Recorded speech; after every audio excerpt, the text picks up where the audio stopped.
छोटी छोटी राहें मिलके कहीं दूर दूर मंजिल पर जाएगी। कभी छाँव छाँव कहीं धूप सताएगी। लंबी लंबी दूरी भी यूं ही चलते चलते कम होती जाएगी। कभी छाँव छाँव कहीं धूप सताएगी। सफर अनजाना सा है, रास्ता बेगाना सा है। हर मोड़ मोड़ पे कुछ नया सा है। हर मोड़ मोड़ पे कुछ नया सा है। सफर अनजाना सा है, रास्ता बेगाना सा है। हर मोड़ मोड़ पे कुछ नया सा है। हर मोड़ मोड़ पे कुछ नया सा है।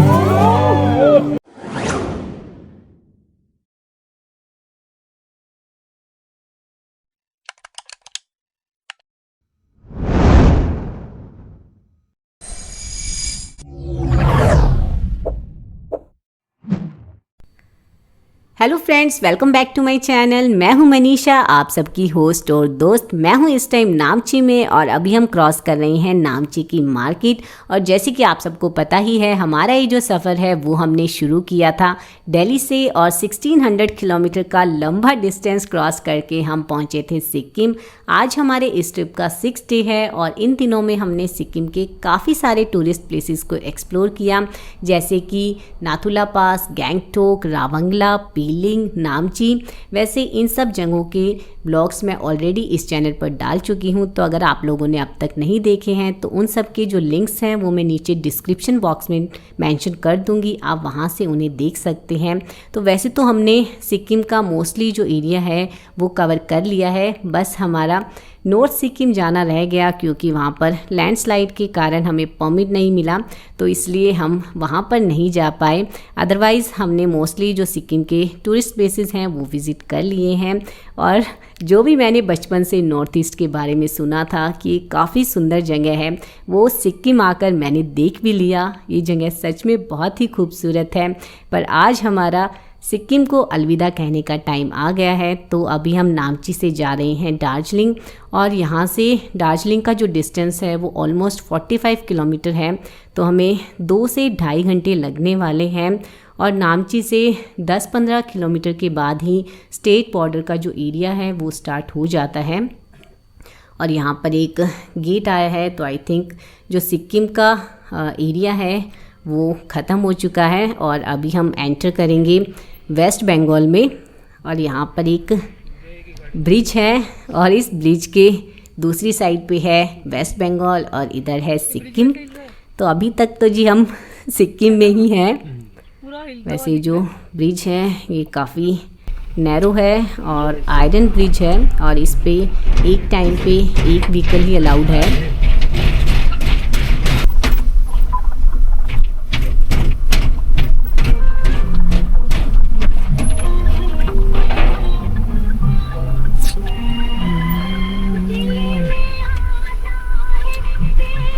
दार्जिलिंग के लिए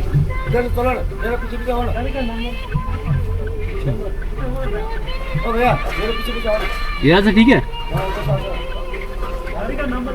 मैं नहीं DL9C।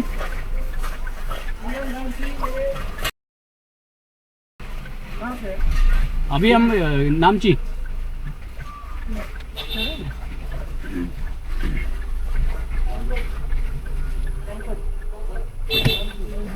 यहाँ पे जो 2 रास्ते दिख रहे हैं ये दोनों ही दार्जिलिंग जाते हैं और जो गूगल है वो हमें सजेस्ट कर रहा था राइट वाला रास्ता लेने के लिए, पर यहाँ पर लोगों ने हमें बताया कि जो रास्ता है वो काफ़ी ख़राब है, तो इसलिए हम लेफ़्ट वाला रास्ता ले रहे हैं। और यहाँ पे जी एक चेक पोस्ट भी आता है क्योंकि यहाँ से वेस्ट बंगाल स्टार्ट हो जाता है और इस चेक पोस्ट पे आपको अपनी बेसिक डिटेल्स देनी पड़ती हैं, जैसे कि आपका व्हीकल नंबर क्या है, कितने लोग हैं, कहाँ से आए हैं और कहाँ जा रहे हैं। तो बस यही सब बेसिक डिटेल और अभी तक जो रोड कंडीशन थी वो ठीक ठाक थी, बट जैसे ही हम वेस्ट बंगाल में एंटर हुए हैं तो भाई रोड की जो कंडीशन है वो थोड़ी ख़राब होने लग गई है।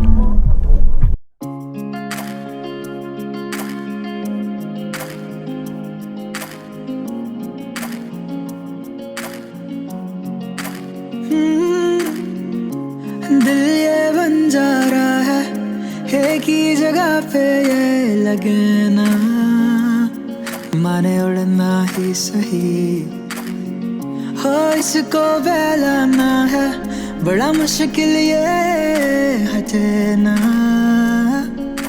जिद से कभी।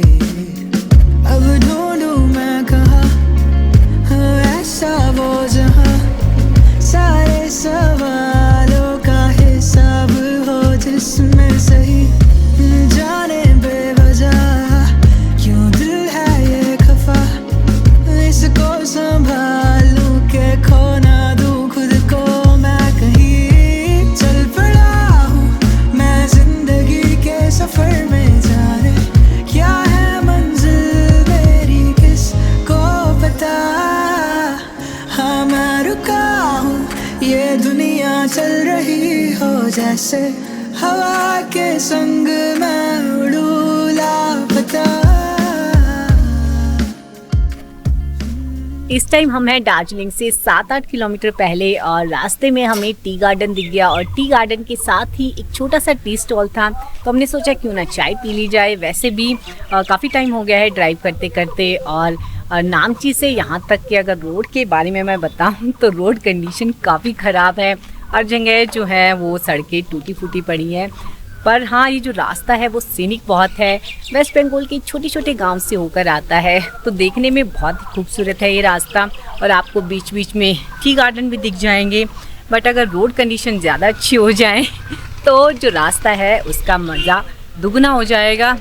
और फ्रेंड्स अभी हम चाय पीते हैं और उसके बाद निकलेंगे दार्जिलिंग के लिए, पर उससे पहले मैं आपको यहाँ का व्यू दिखा देती हूँ।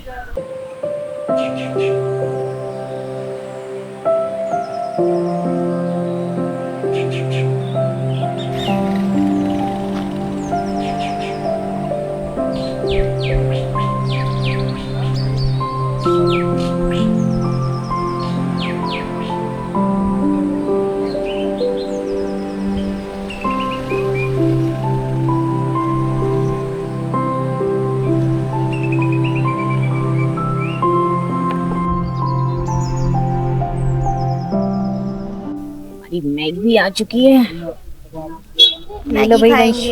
ये वंशों की फेवरेट मैगी। मैगी और चाय इंजॉय करने के बाद अब हम यहाँ से निकल चुके हैं और जो दार्जिलिंग है वो भी यहाँ से थोड़ी सी दूर बचा है, तो चलिए जल्दी से पहुँचते हैं हम दार्जिलिंग।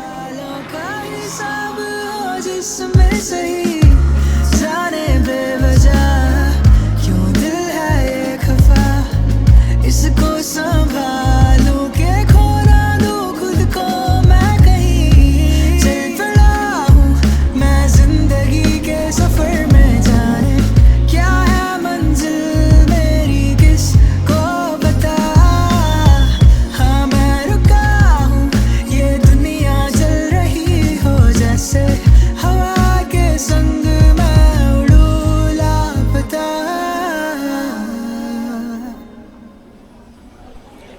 दार्जिलिंग स्टार्ट होते ही यहाँ का आइकॉनिक रोड भी स्टार्ट हो चुका है, जहाँ पे रेलवे ट्रैक और रोड बिल्कुल साथ साथ में चलते हैं और इसीलिए यहाँ का जो रोड है वो थोड़ा कंजेस्टेड भी हो जाता है। तो अभी मनु होटल देखने गए हैं और मुझे यहाँ पे एक ट्रेन की आवाज़ सुनाई दी, तो चलिए मैं आपको दिखाती हूँ यहाँ पे किस तरह से ट्रेन और जो रोड पे गाड़ियाँ हैं वो एक साथ चलती हैं।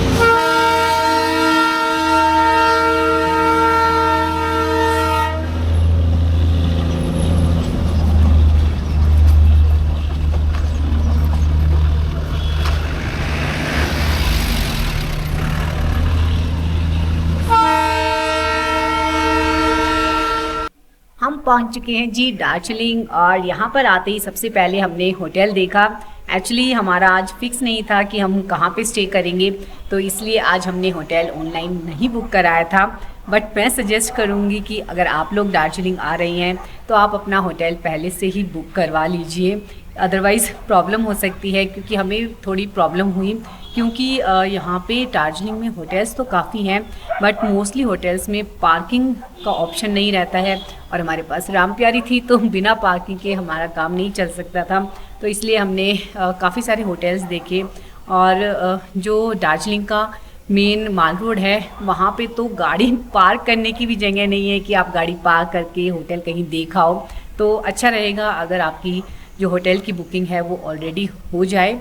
तो अभी हमने होटल ले लिया है और जो ये होटल है वो माल रोड से 2-3 किलोमीटर आगे है। और जब हम आए थे तो हमारे पीछे जो ये वैली है वो हमें पूरी दिख रही थी, बट फ़िलहाल यहाँ पे पूरे बादल आ गए हैं। और वैसे भी दार्जिलिंग पहुँचते पहुँचते जो वेदर है वो काफ़ी चेंज हो गया है, हमारी जैकेट्स भी निकल गई है, थोड़ी ठंड हो गई है, तो मौसम अच्छा है। तो जी शाम के 5:30 बज रहे हैं और अभी हम निकले हैं अपने होटल से घूमने के लिए। वैसे तो हमारा जो होटल है वो मेन दार्जिलिंग से थोड़ा दूर है, तो इसलिए अभी हम माल रोड वगैरह तो नहीं जा सकते, बट हाँ यहाँ से बतासिया लूप काफ़ी पास है जो कि यहाँ की काफ़ी फेमस जगह है। तो अभी हम वहीं पर जा रहे हैं और बतासिया लूप जो है वो यहाँ से वॉकेबल डिस्टेंस पे ही है, तो इसलिए हम वॉक करके ही वहाँ तक जा रहे हैं।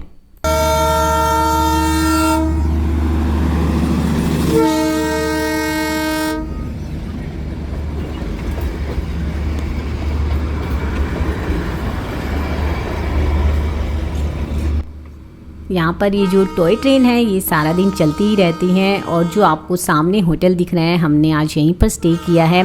और ये जो होटल है ये बिल्कुल रेलवे ट्रैक के साथ में ही बना हुआ है। और देखिए हमारी जो राम प्यारी है वो भी बिल्कुल ट्रैक के साथ में ही पार्क है।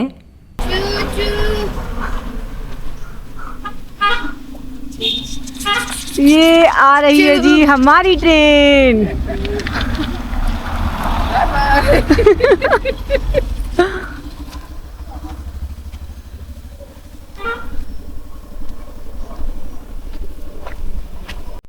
हम जब होटल से निकले थे तो हमने सोचा था कि हमें बतासिया लूप पे कोई ना कोई ट्रेन तो क्रॉस करती हुई दिख ही जाएगी, बट भाई जिस तरह से रास्ते में हमें ट्रेन देखने को मिल रही है हमें लग रहा है कि हमारे वहाँ पहुँचने से पहले ही सारी ट्रेन्स निकल जाएंगी।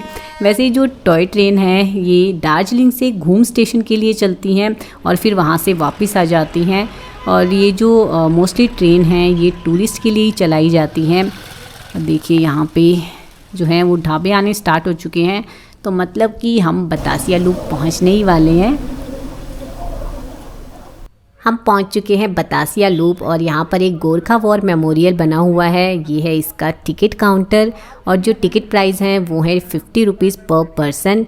और ये जो वॉर मेमोरियल है ये सुबह के 5 बजे से लेकर रात के 8 बजे तक खुला रहता है। और इस वॉर मेमोरियल को 1995 में जो वॉर में गोरखा सोल्जर्स शहीद हुए थे उनकी याद में बनाया गया था।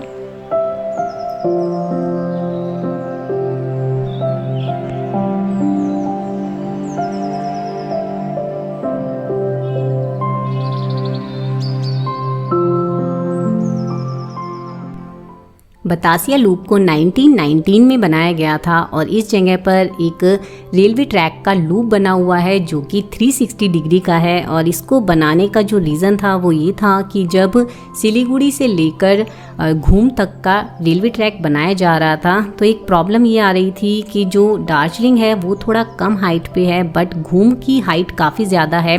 तो अगर इसके बीच में एक स्ट्रेट ट्रैक बनाया जाता तो जब गाड़ी दार्जिलिंग से घूम स्टेशन की तरफ जाती तब तो कोई प्रॉब्लम नहीं होती, क्योंकि गाड़ी धीरे धीरे जो हाइट अटेन करती हुई घूम स्टेशन तक पहुंच जाती।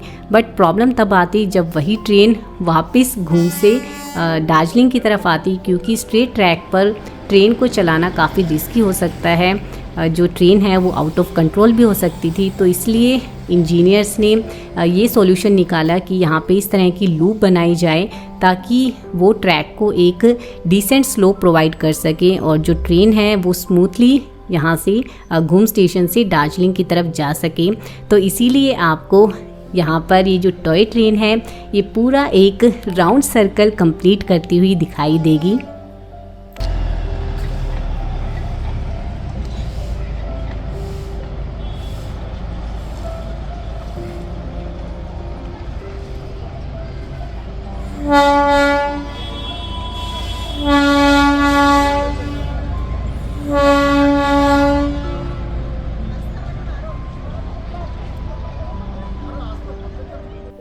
फ्रेंड्स, हमारा यहाँ आने का प्लान सक्सेसफुल हो गया। एक्चुअली जब हम होटल से निकल रहे थे तो हम थोड़ा डाउट में थे कि इस टाइम हमें जाना चाहिए या नहीं, क्योंकि हम सोच रहे थे कि अगर हम यहाँ पर आएँ तो कोई ट्रेन जो है वो हमें क्रॉस करती हुई ज़रूर दिखे। तो हमें ऐसा लगा कि शायद लेट हो गया हो और हो सकता है कि इस टाइम कोई ट्रेन ना आती हो। बट जब हम यहाँ पर आए तो हमने बैक टू बैक 3 ट्रेन्स की जो है वो क्रॉसिंग देखी, तो हमें बड़ा मज़ा आया।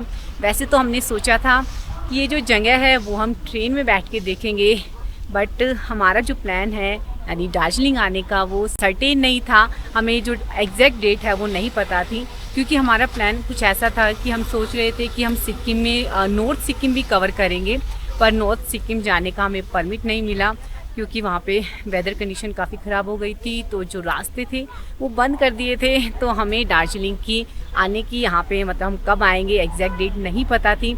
तो इसलिए हम जो ट्रेन की टिकट्स हैं वो एडवांस बुक नहीं करवा पाए। और कल परसों जब हमने चेक किया यहाँ पे ट्रेन का तो सारी जो सीट्स थी वो फुल हो चुकी थी, तो हमें इसलिए ट्रेन की टिकट मिली ही नहीं। तो अगर आप यहाँ पर आते हैं और अगर आपकी जो प्लान है वो पहले से सेट है, आपको पता है आप कौन सी डेट को यहाँ पे पहुँच जाओगे, तो आप इस ट्रेन के लिए जो टिकट्स हैं वो ऑनलाइन बुक करवा के ही घर से निकलिएगा। अदरवाइज़ अगर आप यहाँ पर आके ट्राई करेंगे तो मिलना पॉसिबल नहीं हो पाता है, क्योंकि जो ट्रेन है वो काफ़ी छोटी होती है। हर एक ट्रेन में 2 या 3 डिब्बे होते हैं, तो ज़्यादा सीट नहीं होती है। बट कोई बात नहीं, हमें यहाँ पे आके फिर भी मज़ा आया। वैसे अगर हम यहाँ पर थोड़ा जल्दी आ जाते तो हमें यहाँ से पूरे दार्जिलिंग का बहुत ही सुंदर सा व्यू देखने को मिलता और यहाँ से कंचनजंगा पीक्स भी काफ़ी अच्छे से दिखाई देती हैं और इस पॉइंट से फ़ोटोज़ भी बहुत अच्छी आती। बट अभी थोड़ा लेट हो गया है, इसलिए फ़िलहाल तो लाइट्स ही दिख रही हैं, ज़्यादा कुछ नहीं दिख रहा है। तो चलिए जी, हमें भी यहाँ पर आए हुए काफ़ी टाइम हो गया है, अब चलते हैं अपने होटल की तरफ। वैसे भी ये जो मेमोरियल है ये बंद ही होने वाला है और इस एरिया के आसपास भी काफ़ी सारे होटल्स और रेस्टोरेंट बने हुए हैं।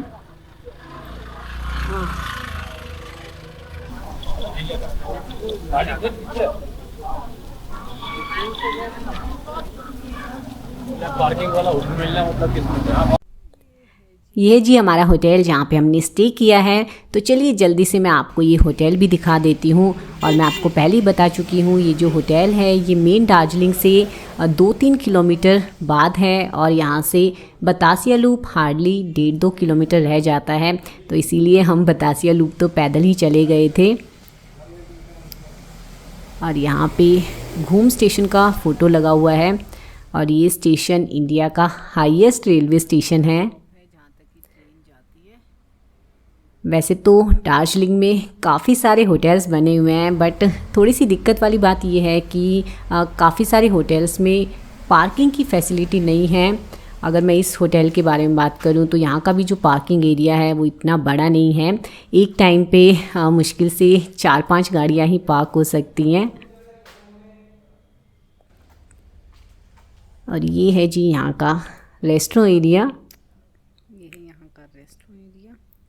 तो चलिए अब हम अपने रूम की तरफ चलते हैं। और ये है जी हमारा रूम। वैसे ये जो होटल है ये बेसिक सा ही होटल है, ज़्यादा फैंसी नहीं है। तो चलिए जी, मैंने आपको होटल भी दिखा दिया है। और अभी रात भी काफ़ी हो गई है, क्योंकि आज हम थोड़ा लेट आए तो इसलिए सिर्फ हम बतासिया लूप ही जा पाए। बट कोई बात नहीं, कल से हम दार्जिलिंग को अच्छे से एक्सप्लोर करना स्टार्ट करेंगे। और वैसे भी दार्जिलिंग में काफ़ी सारी जगह हैं घूमने के लिए और हमारी जो लिस्ट है वो भी हमने रेडी कर ली है कि हम कल कहाँ कहाँ जाएंगे।